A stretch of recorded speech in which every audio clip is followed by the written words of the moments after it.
Hello students, आज की class में आपका स्वागत है।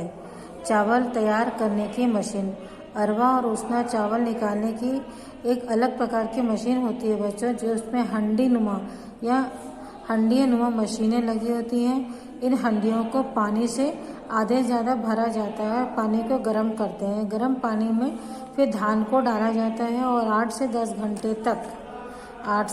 10 घंटे तक इसके बाद हंडियों को में चावल को रखा जाता है, धान को रखा जाता है। इसमें 8 से 10 घंटे तक धान को रखा जाता है। उसके पश्चात हंडियों में से पाइप लगे रहते हैं, उसमें से पानी को बहा दिया जाता है और धान को ज़मीन पर सुखा करके अरवा मिल मशीन में डालकर धान से चावल निकाला जाता है। पहले फर्श में रखकर सुखाया जाता है चावल को, फिर अरवा मशीन मिल में डालकर उसे धान निकाला जाता है। इस धान पर फर्श सुखाकर अरवा मिल मशीन में डालकर धान से चावल निकाला जाता है। हमारे छत्तीसगढ़ में इस चावल को उड़ीसा, बिहार, बंगाल, तमिलनाडु, आंध्र प्रदेश आदि राज्यों में भेजा जाते हैं। और ये चावल जो है अरवा और उसना चावल निकालने की मशीन है। ये मशीन देख रहे हैं, ये हंडी नुमा है। इनमें चावल भरा जाता है, इसमें पाइप लगे रहते हैं। फिर 8 से 10 घंटे रख करके पाइप से पानी को बहा दिया जाता है और फिर चावल जो रहते हैं उसे बाहर सुखाया जाता है, अर्थात गर्म पानी में चावल को डाल करके उसमें से 8 से 10 घंटे रखा जाता है।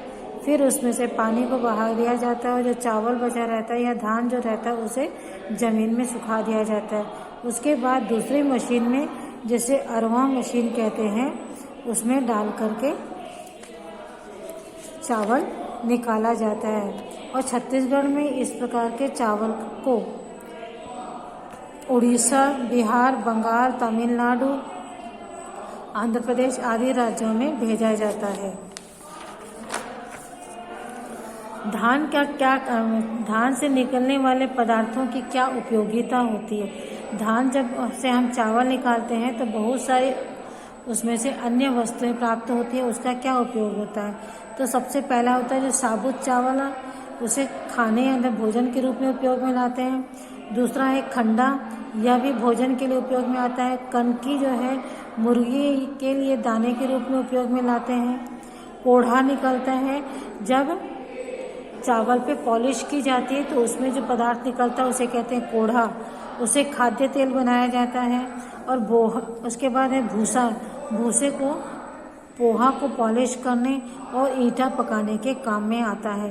अर्थात धान से जो चावल निकाला जाता है उसमें जो पदार्थ बचते हैं उन सब का भी कहीं न कहीं सदुपयोग किया जाता है।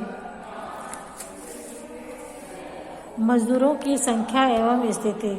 इस मिल में काम करने वाले मजदूरों की संख्या 15 से 20 होती है।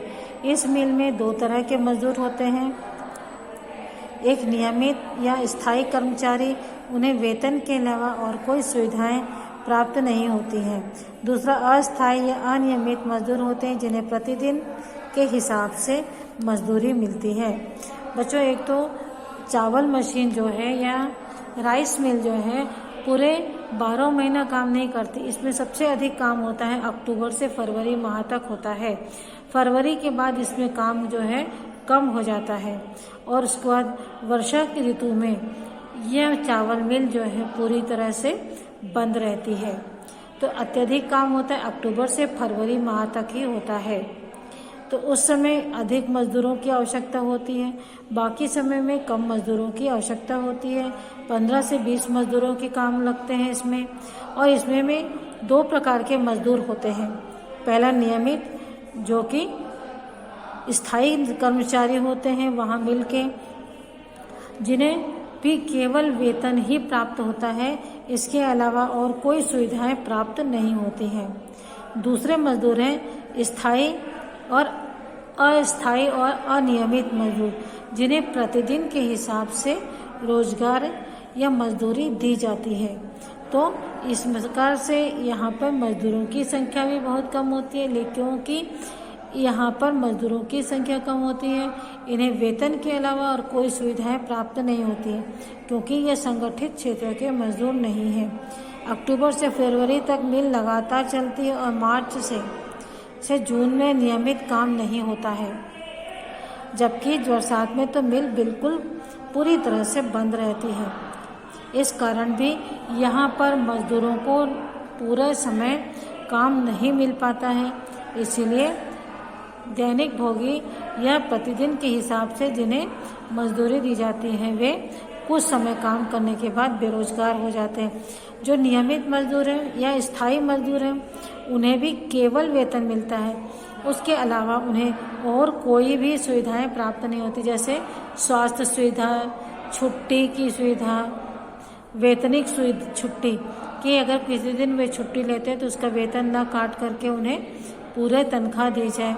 इस विविध और अन्य जो सुविधाएं मजदूरों को प्राप्त होनी चाहिए वह इस कारखाने में काम करने वाले मजदूरों को प्राप्त नहीं होते हैं। ठीक है बच्चों, इस वीडियो में इतना ही। अगले वीडियो में हम इसके आगे देखेंगे। Okay, bye.